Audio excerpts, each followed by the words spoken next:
ഇന്ന് വെള്ളിയാഴ്ച പള്ളിയിൽ പോകാൻ വേണ്ടിയിട്ട് ഞാൻ കുളിച്ച് റെഡി ആയിട്ടുണ്ട്. ജപ്പാനിൽ അത്യാവശ്യം നല്ല ചൂട് സ്റ്റാർട്ട് ചെയ്തിട്ടുണ്ട്. അപ്പോൾ കുളിക്കുന്ന സമയത്ത് വല്ലാത്തൊരു ഫീലാണ്. അങ്ങനെ ജനലൊന്ന് തുറന്നു നോക്കിയപ്പോൾ ഒരു ഫ്ലൈറ്റ് പോകുന്ന കണ്ടു.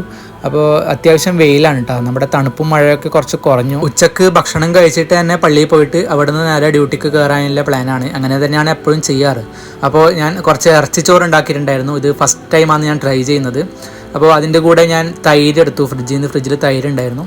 അപ്പോൾ അതും കൂട്ടിയിട്ട് കഴിക്കാമെന്ന് വിചാരിച്ചു. നാട്ടിൽ നിന്ന് പുറത്ത് പോയിട്ട് പഠിക്കാൻ പ്ലാനില്ല ആൾക്കാരൊക്കെ നിങ്ങൾ മാക്സിമം നാട്ടിൽ നിന്ന് കുറച്ച് ഫുഡ് ഐറ്റംസ് ഒക്കെ ഉണ്ടാക്കാൻ വേണ്ടിയിട്ട് പഠിച്ചിട്ട് ഇങ്ങോട്ടേക്ക് വരാം. കാരണം ഫുഡ് മസ്റ്റാണ്. നമുക്ക് എപ്പോഴും പുറത്തു നിന്ന് ഫുഡ് കഴിക്കാൻ വേണ്ടിയിട്ട് പറ്റണമെന്നില്ല.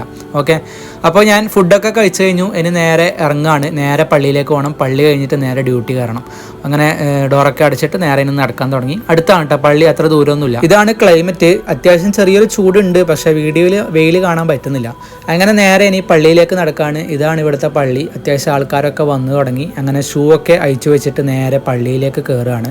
പള്ളിയിലെ നിസ്കാരങ്ങളൊക്കെ കഴിഞ്ഞിട്ട് പുറത്തേക്ക് ഇറങ്ങി. അതിന് നേരെ നമ്മളെ ഡ്യൂട്ടിക്ക് കയറാൻ വേണ്ടിയിട്ട് റെയിൽവേ സ്റ്റേഷനിലേക്ക് പോകണം. ഇവിടുന്ന് ട്രെയിൻ കയറി പോകണം. അപ്പോൾ അതിന് മുമ്പായിട്ട് ഇന്നെൻ്റെ സിം റീചാർജ് ചെയ്യേണ്ട സമയമാണ്. അപ്പോൾ നമുക്ക് ഇതുപോലത്തെ ഫാമിലി മാർട്ടിൽ നിന്നൊക്കെ നമ്മുടെ സിം റീചാർജ് ചെയ്യാൻ പറ്റും. അപ്പോൾ പലരും ചോദിക്കുന്നുണ്ട് ഗൂഗിൾ പേ പോലെയുള്ള ആപ്ലിക്കേഷൻസ് ഒന്നും ഇല്ലേന്ന്. അപ്പോൾ അത് കിട്ടാറായിട്ടില്ല. നമുക്ക് കുറച്ച് കഴിഞ്ഞാൽ നമുക്ക് ബാങ്കൊക്കെ ആക്സസ് ചെയ്യാൻ പറ്റുള്ളൂ.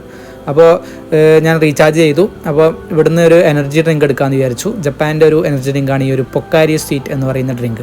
അപ്പോൾ അത് എടുത്തിട്ട് നേരെ ഇനി ഞാൻ പ്ലാറ്റ്ഫോമിലേക്ക് നടന്നിട്ട് ട്രെയിനിന് കാത്തിക്കണം. കുറച്ച് സമയം കഴിഞ്ഞപ്പോൾ നമ്മുടെ ട്രെയിൻ വന്നു. ഇനി നേരെ ട്രെയിനിലേക്ക് കയറിയിട്ട് ഡ്യൂട്ടിക്ക് കയറണം. അപ്പോൾ അത്രയേ ഉള്ളൂ. നമുക്ക് അടുത്തൊരു നല്ല വീഡിയോ ആയിട്ട് കാണാം. Okay, bye.